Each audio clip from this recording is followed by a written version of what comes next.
החופש הגדול הגיע, לכאורה כמו בכל בית ספר רגיל. ההמולה שקטה, הצלצול מדי פעם נשמע, אבל ללא כל מטרה. מישהו החליט להוריד את הסאונד, לעמעם את התמונה. אבל אחרי יותר מ-50 שנה, לילדות, יש כאן פינה קבועה.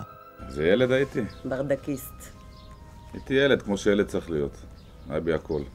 גם את האהבה של הלימודים וגם את האהבה לחברים, לבית ספר, למסגרת. הייתי אתגר למורים. את אלירן אני מכירה מכיתה א', האמת, אבל הקשר בינינו נוצר בכיתה י"ב במהלך המסע לפולין. תשאלו את שרית ואלירן מעין הבשור. כשהוא ישב בשולחן מאחור, היא כבר רקמה תוכניות לעתיד. אותו לא עניין הלוח, אבל אצלה כבר נכתב בלוח ליבה. היו היה ילד ושמו אלירן, פגשתי אותו מזמן. כמו פרח בגני פורחת, עם ניחוח אהבה זורחת. למרות הכמות שהוא אוכל, הוא תמיד נשאר מקל. נכון פעם. ואותי בזרועות פתוחות הוא מקבל. רק מחזר אחד לא דחתה, ומאז היא איתו והוא איתה. ובקיצור הוא ילד מיוחד ובליבי תמיד יישאר, כי אין כמוהו בעולם ולא בשום מקום אחר. אצל משפחת מדמון אנחנו מבינים שבית הספר הפך ממשפחה לחמולה. אחד בעד כולם בעד הבשור. כל אחד מהנוכחים טעם את הבשור ולא ידע מחסור.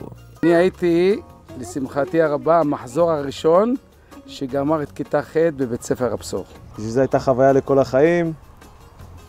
באמת קיבלנו ערכים, יצאנו בני אדם מלומדים ערכית. כיף להיזכר בבית ספר.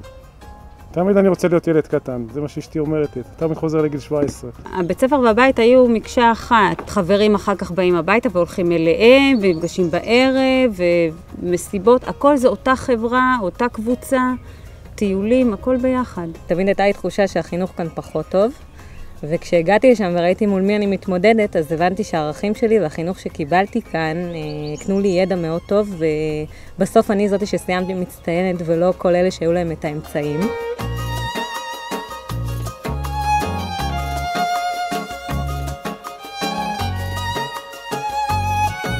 מינה בראלי מקבלת את פנינו ברמזי געגוע. החינוך שלנו, של בית הספר שלנו, היה נפלא. גם ברמת הלימודים וגם ברמה החברתית. אני מאוד מקווה שמפה יכול לצאת רק אולי עוד משהו עוד יותר טוב. אבל ישנה המשכיות, נכון להווה ולעתיד. אף פעם זה לא היה מקום שרק היו באים ללמוד בו.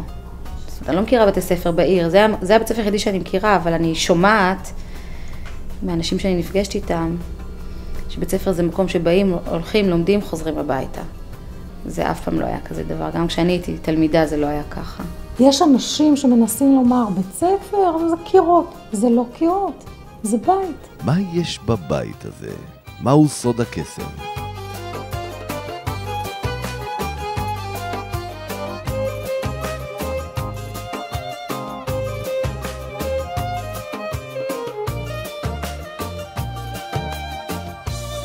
אני עצוב מהמקום.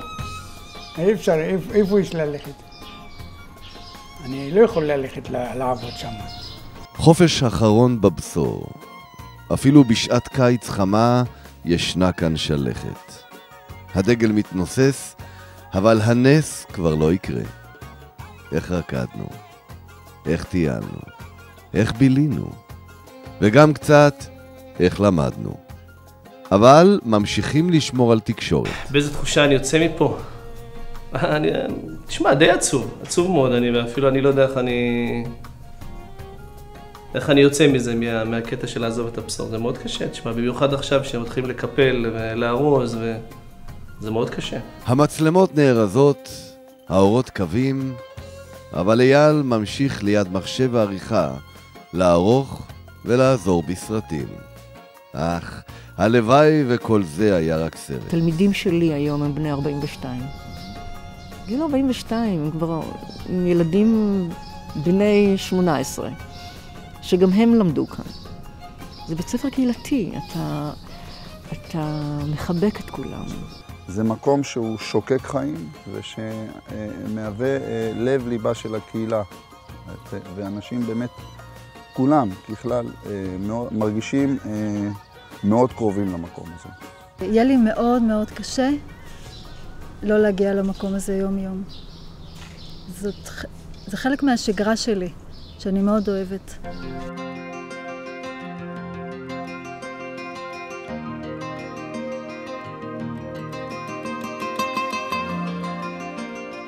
י"א על הדשא. מחר הם כבר יהיו בדשא של השכן. השאלה אם הוא יהיה ירוק יותר. אני לא דואגת, אני יודעת שאני אתחבר אליהם, אבל מצד שני זה עצוב על בית ספר. בתור אימא לילדה שלומדת בבית ספר נופי הבשור, תלמד, ואולי כיתה י"א, אולי יהיה לה מגוון רחב יותר של מגמות ואפשרויות, והיא תכיר חברים חדשים. ברור שיהיו הרבה דברים שיהיו אחרים, אבל בסך הכל זה לא אוכלוסייה כל כך שונה. חבל לי על בית ספר. אני חושבת שהוא היה בית ספר טוב. הגענו למרדכי. העוגה של יפה הייתה פרוסה לפנינו, כמו משנתו של המנהל הוותיק. זה דבר שבנית במשך שנים, והשקעת בו את כל נימי נשמתך, וצפית שיהיה מפעל כמעט נצחי לאורך החיים, ונסגר, אז סוגרים, ממשיכים קדימה. בתקווה שהשלב הבא או השלב המחליף יצליח עד כדי כך שימחק את כל נימי הגעגועים שמתחוללים בתוכנו כשמפעל כזה נסגר. זוגות יצאו מכאן, כמו מתיבת נוח. חיים שלמים נוצרו, חוויות נערמו, ולאן שלא תלך, לאן שלא תלכי, תמיד תדעו שהבשור בלאו הכי. אחד בעד כולם, כולם בעד הבשור.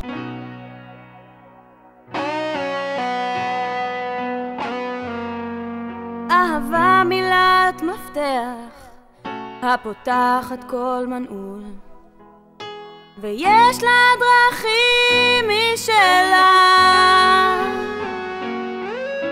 אך פה בבית הספר השמיים הם הגבול, מכאן חברות מתחילה.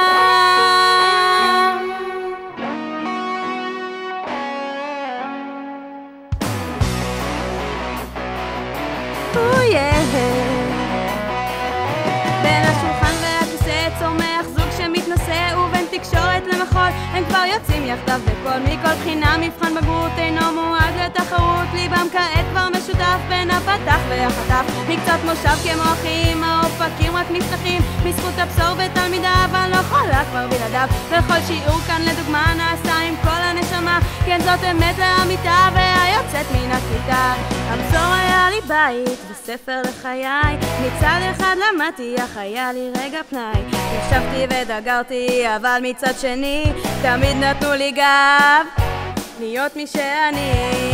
מקצת מושב כמו אחים, האופקים רק נפתחים בזכות הבשור ותלמידיו, אבל לא יכולה כבר בלעדיו. וכל שיעור כאן לדוגמה נעשה עם כל הנשמה, כן זאת אמת לאמיתה והיוצאת מן הכיתה.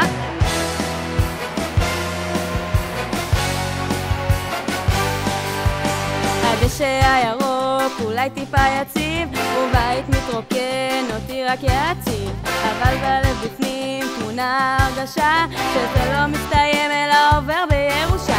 פנקס הזיכרונות מלא בסיפורים, ואיך היינו פעם יחדיו עם המורים.